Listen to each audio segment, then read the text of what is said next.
And good morning, everyone, and welcome to Steve's excellent reporting trip on his trip across America. No, I'm just kidding.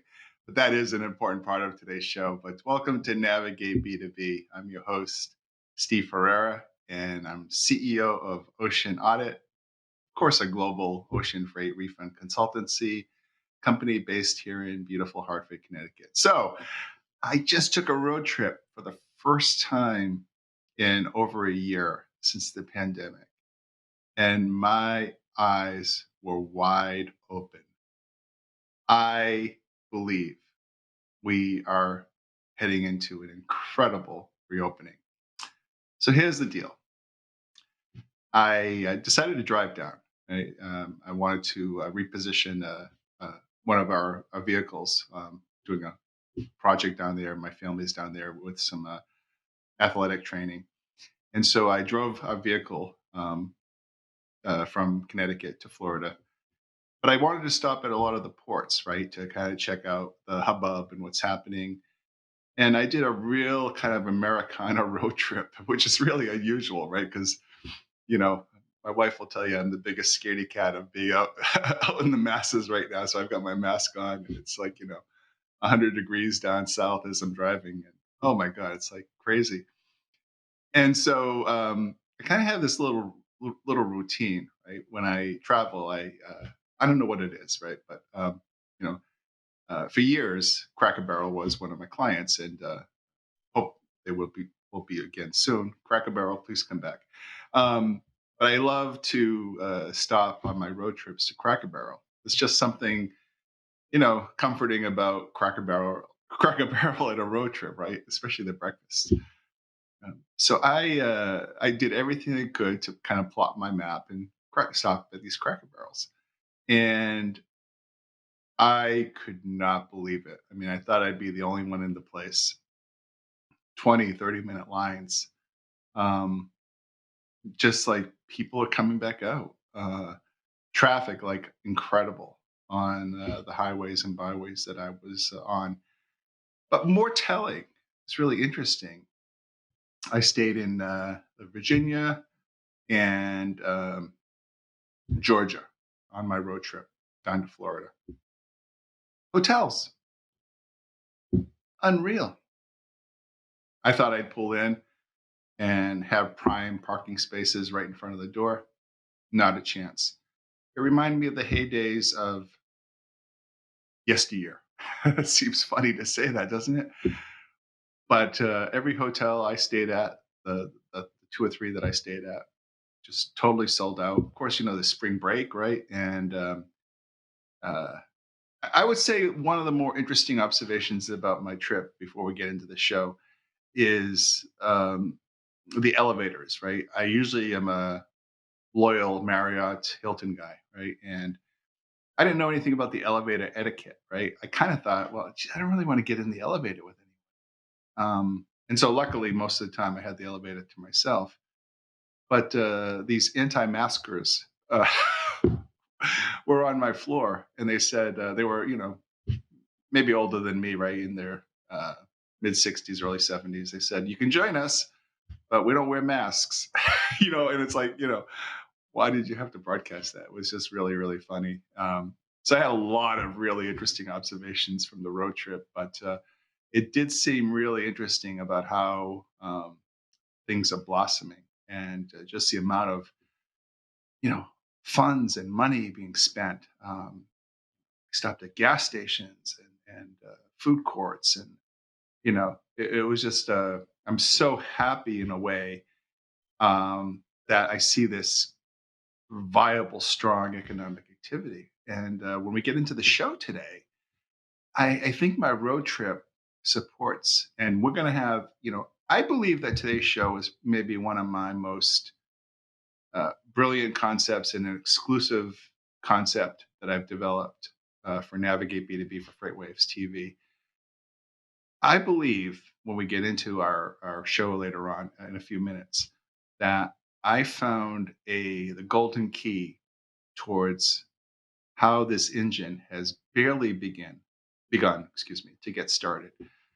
and I'm really, really, really interested. I'm not a trained economist, and I think that what I do have on my side is statistics and knowledge of the various vertical markets on the import side that are impacted by Containergeddon and certain reopening strategies. So it's going to be really, really a fun segment, and we'll get into that maybe 10 minutes from now, just to kind of give you a little navigation to the show. You see what I did there? Anyway, for those just joining us, you're watching Steve Ferreira, host of Navigate B2B, shown here exclusively on FreightWaves TV. And boy, I'll tell you, I don't know. This is probably like our, I don't know, is it 20th episode? It's getting up there. And so I hope I'm getting better at it. And your comments and kind words are always appreciated. I had a conversation with a top 10 global supply chain company that happens to import export. I'm going to leave the name of the company out because much of what we talked about was a bit confidential. However, one thing I found in talking to this company was they had delivered to me a brilliant, a brilliant strategy on what they are doing to overcome some of the trials and tribulations of Containergeddon and the supply chain blocks that a lot of American importers and exporters are feeling right now. So when we get a little bit more headwinds into this company's plan for this unique role, I'll definitely reach out to my LinkedIn followers and all of my great fans and friends out there, because I think there's a few people out there that will really be qualified for this role. This role is really, really cutting edge. I've never seen anything like it, and it may be the golden key towards solving some of the upcoming current problems and some of the forecasted issues that I've developed. And so, in talking to this company, it was just really strategic and it's one of the nice things in my role, right? That you don't get anywhere else because I talk to everyone, right? I'm neutral. So I get a lot of really good, solid information. And when you start putting, one and one together, there's great balance on both sides of the equation. And I think that we're in a strong preponderance of incredible economic vitality and viability. And this company really hit a home run. Uh, in maybe 15, 20 years, I've never seen a position quite like this. And I'm really excited to share more about that. And if I have permission from the company, um, I'll be able to tell you more about that role in terms of why they came up with it, how they came up with it. But it's just a stroke of genius. As I said, don't want to oversell how unique the role is. But as you know me, if you know me, and as you have heard me speak, I tend to believe that supply chain logistics, ocean freight, finance is far too heavily siloed, and there's not really any catwalk right between each silo. Um, this is a unique position, I think, that creates a lot of those catwalks and kind of has a watch guard monitoring over all of those. And it's just incredible, right? So I think that that's something that it's an observation that I make in uh, response to the as I go on my tour across America and I talk to my clients. It's an observation based on the frustrations, the stress, the out of control kind of mentality that clients are telling me, we don't even know what to do next. You know, you, my advice is, hey, just, why don't you just skip the stress of shopping RFPs around? I think it's far too late for that, right? You kind of have to deal with the cards that you have to deal with.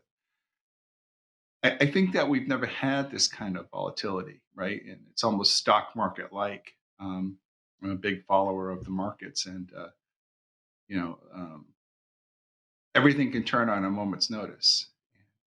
I think in our trades, the ocean does have a little bit of a delay, like a 15 seconds kind of kill switch, right? But I think in the background of that kill switch, there's this incredible combustion going on, and that we all need to be looking at.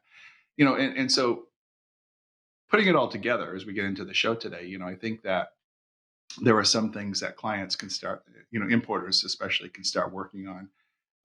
And what I would do if I'm an importer, I would definitely start looking at my detention and per diem charges for the last year or so.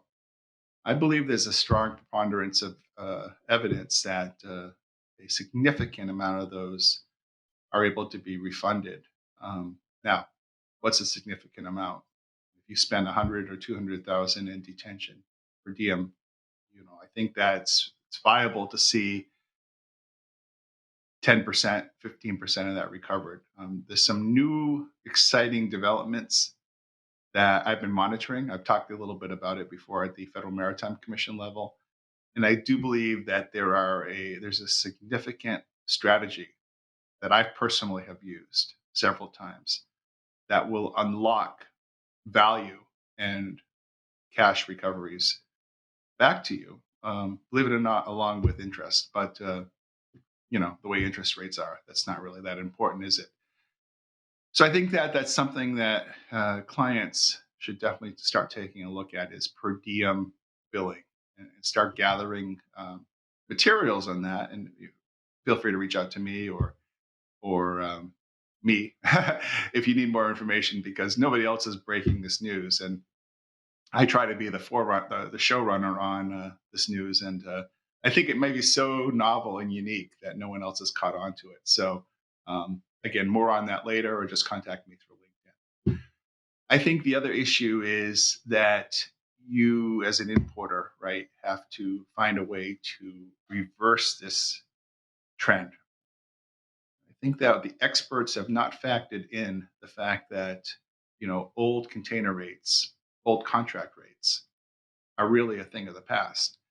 And the new rates are going to propel the earnings of freight forwarders and ocean carriers to heights we've never seen before. So any one of them that's publicly traded, there's chances are the analysts are going to up the earnings and the forecasting, and maybe there'll even be some forward guidance from critical vendors that Containergeddon is really fattening their coffers and their earnings. So I think that that's something that the preponderance on looking at profitability, carriers are looking at it with such wide eyes right now, and I feel that my friends and my clients, the importers out there, are kind of getting a little bit of the second string, right, in terms of the service mode and serviceability. I mean, service has reached levels that we've never seen before in terms of accuracy, on time, invoice quality, which is my specialty. But I think there's hope. I think that one of the strategies that, and again, I've been doing this for 35 years in the ocean trade. And so even to me, as I'm flying back, which by the way, the flight was a disaster, guys with masks hanging off. Let me go to tell you that. But I'm thinking on the flight, hey, there's something I never thought about before in my 35 years. I'm a refund machine, right? I go to my clients and get them refunds. But what if I didn't do that? I mean, what if instead the client uh, found the refund? Let's say $250,000. I identify a refund, but let's say the client says, to ocean vendor XYZ, hey, we don't want the refund. Just take, for the next 1,000 containers, take $250 and apply it as a credit on our invoice, or take $500 and apply it to 500 containers. I think right now the idea is to get the cost structure as low as possible so that you don't have to get the unit price of a sweater from, being 89 cents of ocean to, you know, to, a dollar to $1.02, because at some point, retailers and big box guys and stores, excuse me, are going to have to pass those costs on. Um, it's inevitable. So better to contain it now and get some first mover advantage. And I think to start scorecarding your ocean vendors in terms of really what's under the hood, right? Because it is kind of one dimensional now, and the power is not all on their um, shoe or under their foot, so to speak, under their thumb. You have the power as well as an importer, and you just don't know it yet, right? You haven't reached that um, high water mark where you've been able to really put that together.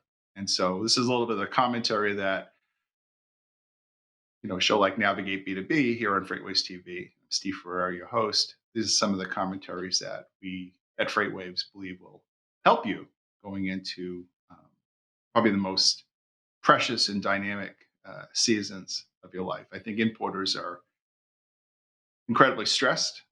I think that there are definitely opportunities to decouple that stress by looking at the myriad of ideas that I've tried to promulgate throughout the show today.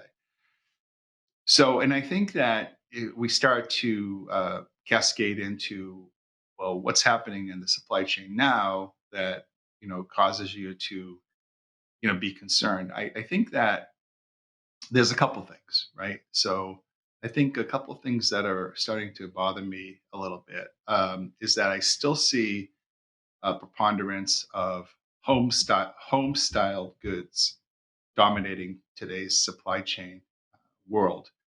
And so I prepared a little chart on the top movers of the current environment. And this is exclusive to FreightWaves. And so this is the top movers that we're seeing that are now coming in the last few days by importer, product type, and number of containers. So it's really interesting. You look at an importer that is not a household name, but TTE with LCD TVs, and you see there 89 containers, excuse me, this week. We have Target with car seats, Nintendo with game consoles, uh, Walmart with futons, right, and Graco with booster seats, a lot of booster seats, and we'll talk about cars in a minute. And I thought one of the really interesting things was spin right yarn. I'm pleased to see, yarn and fabrics coming in because I think Spinrite is a type of company that sells to apparel manufacturers. So this to me is maybe indicative that there is some apparel manufacturing that may be going on in the U.S. I don't know that for a fact. They may well be going to the Joanne stores of the world or the Michaels of the world for home crafts. I don't recognize Spinrite. But MGA was just really off the charts. MGA is a company that is really fascinating to me. They've done a great job, um, kind of keeping a low profile. However, their strength in imports now on toys is strong, and I think that the home decoration um, concept that Target is promulgating continues to be strong. But if you look on that list, right? I mean, I did a real time check last night before the show. I want to give you guys the latest and best information, and I think that concludes that list. But I think that when we look at how these goods are not really computers and cell phones and the other accessories, right? Of course, cell phones. A lot of that moves by air freight, but I'm not seeing anything on here that necessarily supports the hybrid role that we might be looking for. As we start to look into the next couple of months. However, when I spoke recently to Gary Vee and under the FreightWaves Global Supply Chain Week, which was a great conversation, Gary Vee subsequently made some comments about how how he sees the reopening of America, and I put together a little chart that I think is really this is a FreightWaves exclusive. I think this chart is just leading edge, and really, I wouldn't be surprised if this gets picked up a little. The story gets picked up a little bit. I'm going to take a little time with this, so please bear with me. So I think the bottom line on this chart is that I believe the reopening of America is going to, in July, August, September, October, take us from our current level, pardon me, of about 475,000 containers a month from China to 575,000. So I believe that we will see a 20% increase because of the reopening of America and the hybrid models that I've developed. Now, that's the theory. Now, hear me out on the reality. So if you look at my chart, I see, and again, I only picked, I could have picked consumer durables. I could have picked eyewear, optical wear. I could have picked other categories. But I picked three categories just to help me get to 475, to get from 475 FEU to 575. So I picked the reopening of American businesses, which I think is huge. I picked back to school, and I picked consumer mobile phones and consumer automobile accessories. I kind of lumped them all together there. And so what you need to look at here is and I got these stats from the Census Bureau on the number of users. So let's say American businesses is 65 million Americans that work in a traditional business or an office environment. So I have a category hybrids, right? So let's say that when we open America, the role is 2 days in the office, 3 days at home. So that's a hybrid. So I just took a shot, say 32 million hybrid workers, right? And then new, meaning that 8 million of those 32 million companies are going to do all they can to make life as comfortable when we repopulate these office parks. And by the way, when I was in Florida, office parks were just chock-a-block full. So the theory is, if you have companies that are investing in these 8 million employees, on average 2,000 in new equipment, office ergonomic office chair, updated laptop, desktop lighting, accessories, sanitizers, the whole 9 yards, right? Whatever the portfolio of goods are. Let's just say that there's an average spend of $2,000. So that's a $16 billion spend, potentially, most of it imported. Now, back to school, the same thing. You have 50 million students. So let's say 25 million go back to some type of classical in-school on-site learning.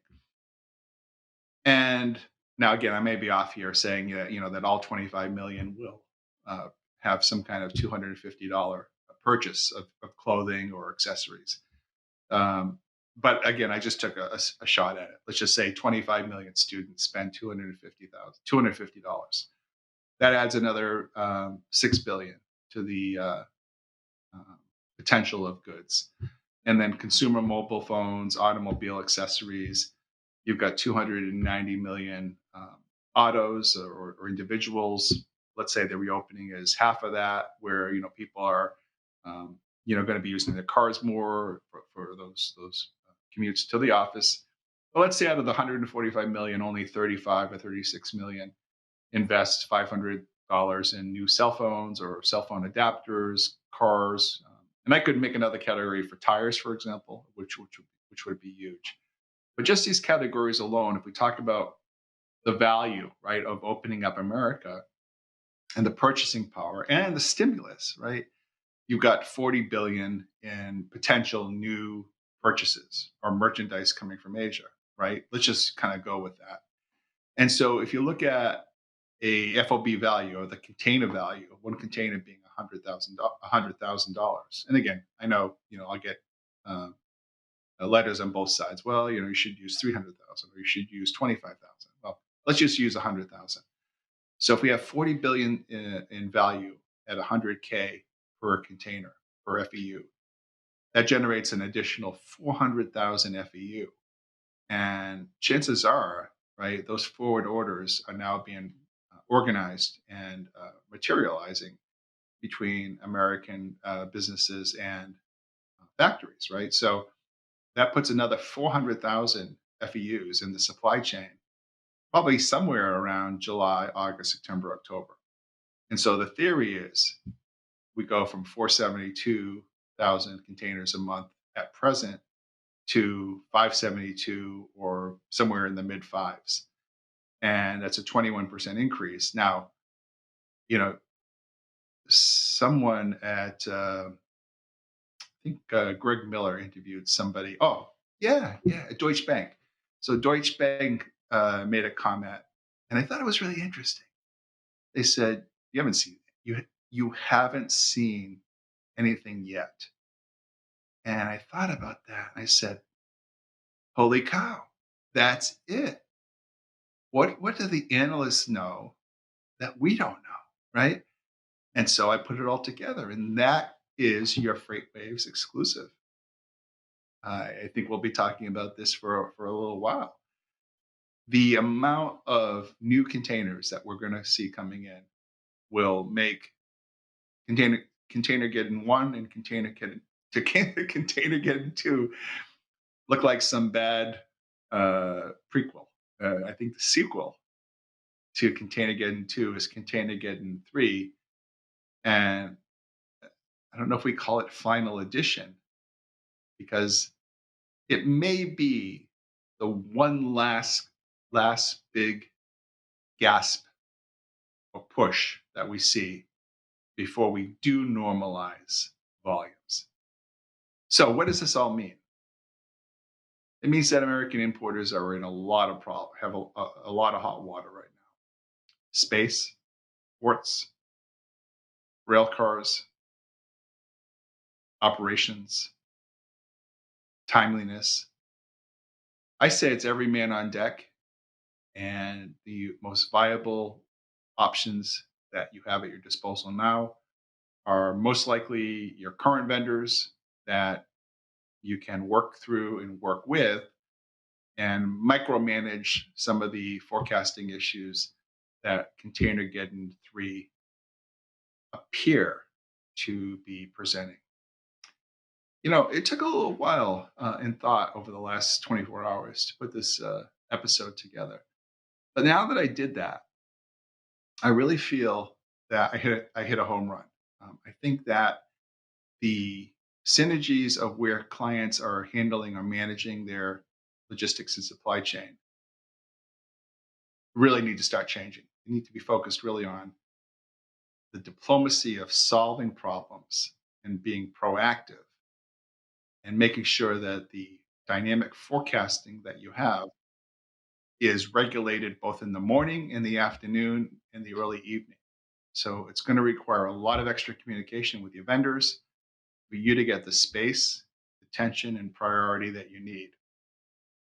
I can't help you do anything about the price, but I can help you manage the expectations of your CFO, your finance, procurement, merchandisers.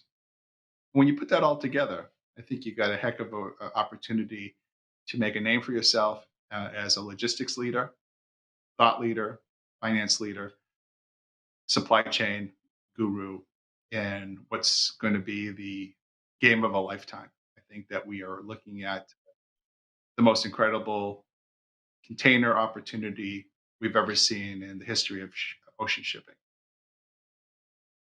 So, something to reflect on. I'm going to play this episode back. By the way, my new anthology is out, co-author with Ho Chung, a co-founder of DHL. It's Quitless, The Power of Persistence in Business and Life. You can find it on Amazon and Barnes & Noble.